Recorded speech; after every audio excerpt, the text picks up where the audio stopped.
سلام تخطاتلتنا الشانل كمي كان يخون كمي تخونو سنة كتكون من يوتيو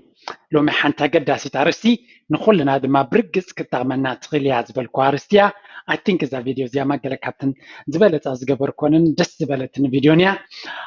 نايلو مرد تمرتنا نهيوت مخري ويكا زبالت مخري أب هيوت ويت باب هيوتي نهنري أرسنا دما from 1000 words one picture كنبلنا انتاي بلو لبامات كاب شح قالات حنت سئلن العلي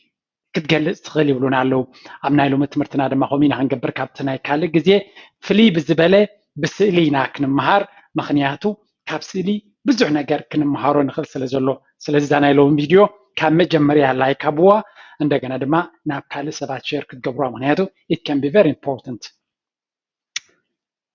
قدام يتسئلن ريا قدلك بكم يقرأ كتريوه أبزات سلزيان تاينر لنا سلس أربعة استفل عليه سبات قويمون نرلنا إذا حدا أمريت طويل له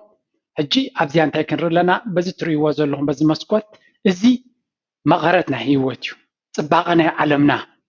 من بارد ما زيو سلزي أبزات نبر الله زلها كند من تايك تدخل أقداسيو سو حدا سب أمريت كفيل له دويل له سوري اتخالاي حنتيجرو أب جنزب حنتيجرو دما أفلتات جيرو دويل له إذا كالاي سب ملو للتجرو أفلت تطويل له إذا رابع سب دما ملو بملو أبزح جنزب تطويل له سلزي انتاي مالتي زي أبي وات ملسينا كنريو it's one of really important lessons بس كنجمر مجمريا إذا سبزي جنزب يبلون تمرتون يبلون that's why دما أب عالم كريو زخل كفولتو زخل أزيو تسبيبيو كده مالكمي حرسب ገንዘብ እንተዘይብሉ ፍልጠት ተዘይብሉ ዘን ክልተ ነገራት ተዘይብሉ ኣብ ዓለም ክርዮ ዝኽእልን ክገብሮ ዝኽእልን ኣዝዩ ድሩት ነገር እዩ ንድኻታት ክሕግዝ ዝደሊ መጀመርያ ድኻ ክኸውን የብሉን ምክንያቱ ንድኻ ክትሕግዞ ተለካ እንተኮይንካ ካብኡ ብዝበልፅ መሳርሒ ሒዝካ ኢኻ ከምኡ ድኻ ኮንካ ይኮንካ ክትሕግዞ ንፅጉም ክትሕግዞ እንተኮይንካ ቅድም ፀገምካ ክትፈትሕ ኣለካ መታን ምንታን ክትሕግዝ ፅቡቅ ነገር ንክትገብር ኣብ ዓለም ማለት እዩ ሶ እዚ ብጫፍ ዘሎ ንሪኦ ዘለና ገንዘብ የብሉን ፍልጠት የብሉን ኣብ ዓለም ድማ ኣዝዩ ብዙሕ ነገራት ከይረኣየን ከይሰምዐን ከይፈለጠን ከየተግበረን ክሓልፍ ዝኽእል ሰብ እዩ ስለዚ ብዘይ ፍልጠት ብዘይ ገንዘብ ከነድምዖ ንኽእል ኩሉ ውሑድ ምዃኑ እንተሎ ማለት እዩ እዚኣ ክንፈልጥ ኣለና ኣብ ዘለና ሃሊና ወይ ፍልጠት ወይ ገንዘብ ዝኾነ ድማ ካብ ክልቲኡ ዝተመጣጠነ ክንሕዝ ኣለና ሶ ነዛ ኣብ መወዳእታ ክንሪኦ ኢና ካልኣይ ሰብ ንርኢ ኣብዚ እንታይ ንርኢ ኣለና ኣብዚ ሙሉእ ብምሉእ ኣብ ፍልጠት ጠጠው ዝበለ ሰብ ኣብ መፅሓፍትን ኣብ ትምህርትን ኣብ ፍልጠትን ጠጠው ዝበለ ሰብ የስ ፍልጠት ብጣዕሚ ፅቡቅ እዩ ፍልጠት ፓወር እዩ ብርሃን እዩ ዓይኒ እዩ መንገዲ እዩ ብዙሕ ነገር ክትብሎ ትኽእል ኢኻ ግን መዓስ ኢኻ ፈሊጥካ መዓስ ኢኻ ፍልጠት ዘለኪ እቲ ትፈልጦ ክትነብረሉ እንተጀሚርካ እዩ እዚ ሰብ እዚ ብዙሕ መፅሓፍቲ ኣንቢቡሎ ብርግፅ ኣብ ሂወት ግን ክርዮ ዝኽእል ዘሎ ኣዝዩ ውሑድ ነገር እዩ ካብዚ ኩሉ ንእሽተይ ክፋል ጥራይ ክርኢ ክኢል ኣሎ እንታይ ማለት እዩ ፍልጠት ብመፅሓፍቲ ብትምህርቲ ብዩኒቨርሲቲ ብዲግሪ ጥራይ ኣይኮነን ዝግመት እቲ ትፈልጦ ነገር ኣብ ሪል ላይፍ ኣብ ሂወት ከተተግብሮን ክትልውጥን ምስ ጀመርካ ብርግፅ ገንዘብ ከምፃልካ ይፍልጠት ጥዑይ ፍልጠት ጥዑይ ርድኢ ዘለዎ ሰብ ኣብ ሂወት ገንዘብ ንኸምፅእ ኣየሸግሮን እዩ እዚኣ ክነስተውዕለላ ክንክእል ኣለና መፅሓፍቲ ጥራይ ምቁርጣም ፅቡቅ ኣይኮነን በይኑ ነቲ ዝተምሃርካዮ ኣብ ሂወት ከተንፀባርቆ ክትክእል ኣለካ መዓስ ኢኻ ድማ ፈሊጥካ ኣብ መንጎ ሓበሬታን ኣብ መንጎ ፍልጠትን ኣብ መንጎ ልቦናን ኣበይ ዝፍለጥ ሓበሬታ ዝኾነ መፅሓፍ ሓበሬታ እዩ ዘለዎ ደጋጊምካ እቲ ነገራት ከተስተውዕል ምስ ጀመርካ ፍልጠት ይኸውን ነቲ ፍልጠትካ ተጠቂምካ ኣብ ሂወት ክትዕወት ምስ ጀመርካ ድማ ልቦና ይቕየር ዊዝደም እብልዎ there's a difference between knowledge and wisdom ኩሉ ንፈልጦ ንገብሮ ማለት ኣይኮነን and that's why ትልቦና ዝጎድለና ንብሎ ድማ ሓደ ሰብ ብዙሕ መፅሓፍቲ ዘንበበ ክኸውን ይኽእል እዩ ልቦና ናቱ ግን ነቲ ዘንበቦ ኣብ ሂወት ከተግብሮ ምስ ጀመረ ኢኻ ትርእዮ ምክንያቱ ብዓይኒ ፍልጠት ተሪናዮ ስፖርት ፅቡቅ ምዃኑ ዘይፈልጥ ሰብ የብልና that's why ስለምንታይ ዳ ኩሉ ሰብ ጥዕና ዘይህልዎ ወይ ጥዑያ ፅቡቅ ኣካላት ዘይህልዎ ምክንያቱ ነቲ ንፈልጦ ከነተግብሮ ስለዘይከኣልና ስለዚ ለባም ነቲ ዝፈልጦ ኣብ ግብራ ተግቢሩ ፅቡቅ ሂወት ክነብር ይኽእል ስለዚ እዚ ሰብ እዚ ነዚ ፍልጠት ናቱ ብርግፅ ካብዛ ፀቢቑ ይሓይሽ ክርኢ ጀሚሩ ኣሎ እንተኾነ ዝተረፈ ነገር እውን ኣለዎ ካልእ ድማ እዚ ሰብ እዚ ሰለስተ ምርጫ ኣለዎ ካብ ሰለስቲኡ ኣብ ሓዲኡ ክኸይድ ይኽእል መፅሓፍቲ ጥራይ ብምትኳር ኣብ ዝጠጠው ክብል ይኽእል እዩ ወይ ድማ መፅሓፍ ገዲፉ ናብ ቢዝነስ ኣትዩ ድማ ክሻ ገንዘብ ክእክብ ይኽእል እዩ እዚ ሕጂ ትሪኦ ኢኻ ብፍላይ ኣብ ዓድና መልሲ ኢልና እንተሪኢና እቶም ዓበይቲ ነጋዶ ዓበይቲ ሃብታማት ናይ ዓድና ትምህርቲ ወይ ልቦና ፍሉይ ሃልይዎም ኣይኮኑን መንገዲ ናይ ገንዘብ ልክዕ ከም ካልእ ነገር መንገዲ ኣለዎ ነታ መንገዲ እትያ ፈሊጦም ኣለዉ ከመይ ጌርካ ትነግድ ከመይ ጌርካ ትሽቅጥ ከመይ ጌርካ ትዓቢ ፈሊጦም ኣለዉ ገንዘብ ኣብ ርእሲ ገንዘብ ገንዘብ ኣብ ርእሲ ገንዘብ ክእክብ ኣበይ በፂሒሎም ነታ ዓለም ከይራያ መወዳእታ ዓለም ተርክቦ ገንዘብ ጥራይ ትድሕሪ ገንዘብ ጥራይ ክጎይ ስለምንታይ ህይወት ብምንታይ ዝቆመት ምዃና ፍልጠት ስለዘይወሰደ ራይዋታ ምስጢር እጂ ፍልጠት ዘይብሉ ሰብ ገንዘብ ጥራይ እንተኣከበ እውን ኣብ ህይወት እቲ ምንባር ኢንጆይ ክገብሮ ኣይክእልኒ ምክንያቱ ንዕዑ ገና እቲ ካልእ ክፋል ናይ ህይወት ኣይተረድኦን ኣሎ ማለት እዩ ስለዚ እታ ዝበለፀት ክፋል እዚኣ እያ ትሪእዎ ኣለኹም ሓንቲ እግሩ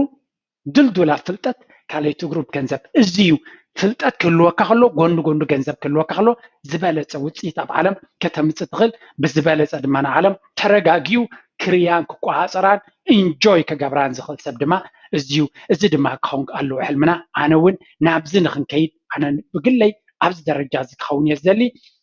ናይዚ ባህጊ የብለይ ክሻ ገንዘብ ኣኪበ ኣብ ህይወት ትርጉም ዘይብሉ ወላ ሓንቲ የብሉን ኣብ ብርግፅ ድማ ካብዚኦም ክልቲኦም እውን ክኸውን ኣይደልን እየ ስለዚ ዕላማና ናብዚያ ምስ ዝኸውን ባላንስ ሚዛናዊ ገንዘብን ሚዛናዊ ፍልጠትን ምስ ንሕዝ ብዙሕ ነገር ኣብ ህይወት ክንቅይር ንኽእል ናብዚ ንምብፃሕ እንታይ ክትገብር ኣለካ መቸም እዚ ውፅኢት እንድዩ ሰባት ብዝመረፅዎ ምርጫ ገሊኦም ኣብዚ ጠጠው ኢሎም ኣለዉ ዝበዝሕ ህዝቢ ዓለም ኣብዚ ዘሎ ክትፈልጡ ዘለኩም 83 ሰሚታዊት ህዝቢ ዓለም ኣብዚ ዘሎ ወላ ሓንቲ ሪሶርስ የብሉን ወላ ሓንቲ ፍልጠት እውን የብሉን እቲ ካብኡ ድሓን ዝኾነ ኣብዚ ይርከብ እዚኣቶም ኣዝዮም ውሕዳት እዮም 1% ናይ ዓለምና እዮም ተኮይኖም ኣብዚ ድማ ብዙሕ ሰብ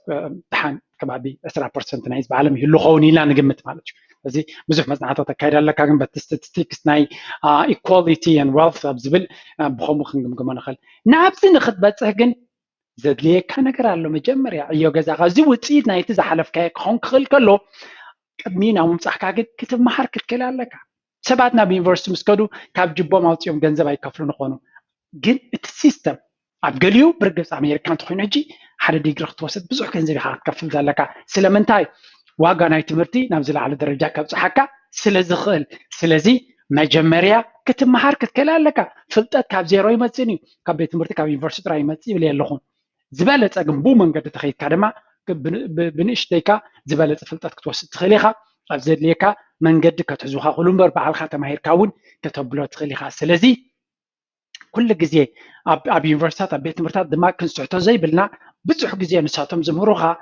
ኣብ ህይወት ቢልዮነር ንክትከውን ወይ ገለ ይኩን መብዛሕትኡ ግዜ ዩኒቨርሲታት ሰራሕተኛ ንክትከውን እዮም ዝምህሩኻ ምክንያቱ ስኪል እዮም ዝምህሩኻ ስኪልካ ክሰርሓሉ ትኽእል ኢኻ ንስኻ ግን ኪኖቲ ዩኒቨርሲቲ ንቅሓት ዝበካ መፅሓፍትን ካልእ እንተንብብ ተኮይንካ ንሂወትካ ድማ ናብ ዝለዓለ ደረጃ ከተብፅሓ ትኽእል የግዳስ ፍልጠት ዋጋ ኣለዎ እዩ ብናፃ ክትመሃር ኣይትፀበሕ ፍልጠት ብናፃ ኣይኮነን ብናፃ እንተኮይኑ ሰብ ኣይመሃርን ስለዚ ንፍልጠት ዋጋ ኣለዎ ብግዜኻ ክትከፍለሉ ኢኻ ብገንዘብካ ክትከፍለሉ ኢኻ ብድኻምካ ብረሃፅካ ዋጋ ክትከፍለሉ ኢኻ ኣብ መወዳእታ ድማ እታ ሰርቲፊኬት ክብኻዮም እዛ ሰርቲፊኬት እዚኣ ድማ ምርጫታት ናይ ሂወትካ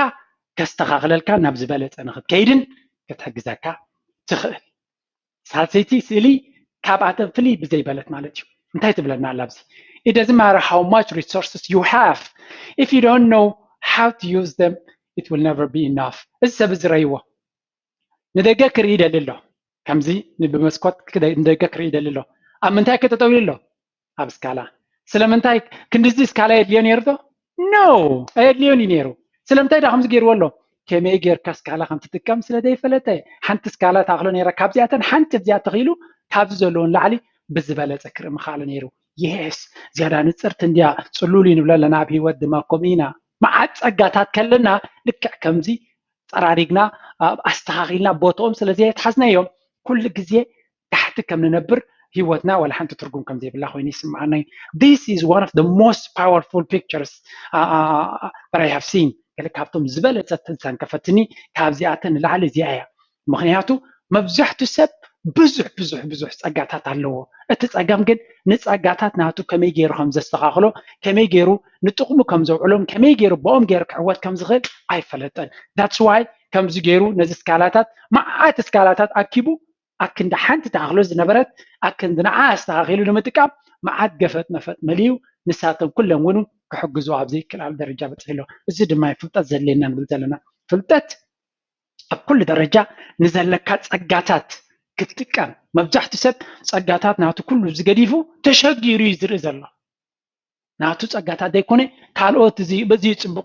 እዚ ሕሸካ ዝበልዎ መሪኡ ፅቡቕ ስለ ዝኸይ ዘሎ ተሸጊሩ እዩ ዝነብር ኣብ ሂወት ግን እቲ ዝቐለለን ዝጠዓመን ናትካ ፀጋታት ኣላሊኻ ንዕኡ ከመይ ጌርካ ኣብ ግብሪ ተውዕሎ ከመይ ጌርካ ተስርሖ ናበይ ተብሎ ኣበይ ክትዋሳእ ኣለካ ንዕኡ ምፍላጥ ክንዲ ዝወሰደ ተወሲድልካ እቲ ዝበለፀ ንዓወት እቲ ዝቐለለ ንሕጉስ ሂወት ድማ እቲ ዝበለፀ ንሱ እዩ ብዙሕ ግዜ የዛረብ ብዛዕባ እዚኣ ርእሲ እዚኣ ህያብናን ፀጋና ንፍለጥ ኣምላኽ ንነፍሲ ወከፍ ሰብ ሙሉእ ገይሩ ይፈጢርዎ እንታይ ማለት እዩ ኣብ ሂወት ከድልዮ ዝኽእል ዘበለ ኩሉ ፀጋታት ሂቡ ይፈጢርዎ እንታይ ትብል ምስሊ ኣላ ነፍሲ ወከፍ ንሰብ ክፈጥርዎ ከለዉ እቶም ስላሴ ይበሃሉ ነዛ ምስጢር ናይ ዓወቱስ ኣበይ ንግበራ ኣብታ መሬት ዶ ንቕበራ ኣብ ሰማይ ዶ ንብፃሕያ ኣበይ ንግበራ ኢሎም ምስ ተዘራረቡ ኢሎም ገሊኦም ኣብ ትሕቲ ምድሪ ንቕበራ ትሕቲ ምድሪ እሞ ወዲ ሰብ ፍሒሩ ክረኽባ እዩ ኣብ ሰማይ እንተኮይኖ እውን ንሰማይ ከይዱ ክረኽባ እዩ ኣበይና ንግበረሉ ኣብ ውሽጡ ደገ ክጥምት እዩ ናብ ውሽጡ ግን ብዙሕ ግዜ ኣይጥምትን እዩ ብምባል ኣብ ውሽጥና ኩሉ ዘድልየና ፀጋታት ሂቦም ፈጢሮምና ይበሃል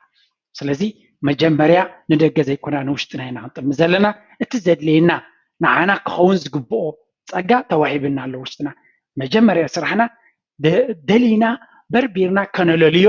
ድሕሪኡ ልክዕ ፀጋታት ክህልወካ ኽእል እዩ ከተስተኻኽሎም ኣጠቓቕሙ ክትፈልጥ ኣለካ ትሬኒንግ ክትወስድ ኣለካ ክትመሃር ኣለካ ምክንያቱ ዘለካ ፀጋታት ከመይ ጌርካ ትጥቀመሎም ነዛ ስካላ እዚኣ ሰብ ስካላ ሂብካ ከመይ ጌርካ ከም ትስራሕ ተዘይነጊርካ ክትጥቀመላ ይትኽእልኒ ኢኻ ተሸኪምካ ክትከይድ ወይ ከምዚ ኣብ ርእሲ ደራዲሩ ከም ዝግባእ ከም ዘይጥቀመላ ኮይኑ ኣሎ ስለዚ ዘለና ፀጋታት ንክንጥቀም ፍልጠት ከም ዘድልየና ንፍለጥ ኣብ ሂወት ድማ ሕጉስ ሂወት ዕውት ሂወት ዝበሃል ኣብ መንጎ ገንዘብን ኣብ መንጎ ፍልጠትን ዝተመዓራረየ ዝኸውን እዩ ፍልጠትን ገንዘብን ተዘይብሉ ሂወትካ ብዙሕ ትርጉም እውን የብሉ ምንባርካ ሓቂ ሓሽ በዚ ብጥሜት ክትጥቃዕ ኢኻ በዚ ወላ ሓንቲ ትርጉም ዘለዎ ሂወት ክህልወካ ኣይኮነን ምስ ሓለፍካ እውን ዝክረካ ክህሉ ይኮነን ስለዚ ፍልጠትን ገንዘብን መጀመርያ ኣነ ከም ዝብሎ ፍልጠት ትቅድም ምክንያቱ ፍልጠት ገንዘብ ንኸተምፅእ ዝቐለለ ልዕሊ ኪኖ ገንዘብ ድማ ፍልጠት ዘይብሉ ሰብ ገንዘብ ክንዲ ዝኣከበ እንተኣከበ እውን ሓደ ኣይኣኽሎን እዩ ካልኣይ ድማ ይስተማቕሮን ትርእይዎ ኣለኹም ኣብዚ ምንባር ከየስተማቕረ ይሓልፍ ኣሎ ካብ ዓቐን ንላዕሊ ካብዚ ገንዘብ ኣጉዲሉ ፅቡቅ ኢንጆይ ክገብር ዝግብኦ ዝነበረ ክንዲዚ ዝኣክል ቢልዮንስ ኣይህልዮን እዩ ነይሩ ምናልባት that's another topic ስለዚ ክንመሃር ኣለና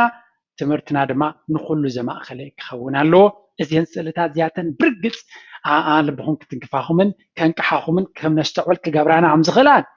ርግፀኛ ኮይነ ክዛረብ ይኽእል ኣይሆፕ ፈቲኹማ ክትኮኑ ተፈቲኹማ ከም ወትሩ ነዛ ቪድዮ ናብ ካልኦት ኣሕዋትኩም ሓትኩም ኣሕልፍዋ you never know ሂወቶም ክቕይሮም ይኽእል ንዖም እውን ሰብስክራይብ ዘይገበርኩም ሰብስክራይብ ግበሩ ከም ወትሩ ናትኩም ኮሜንት ናትኩም ደገፍ ናትኩም ፊድባክ ኣብ ኮሜንት ሰክሽን ክፅበየኩም እየ ናይ ሎሚ ቪድዮ ብሕፅር ዝበለት ኣብዚ ክንውዲና ኣብ ካልእ ቪድዮ ብሓፂር ግዜ ክሳብ ንራኸብ ተሰናዩ ምንየልኩም ቻው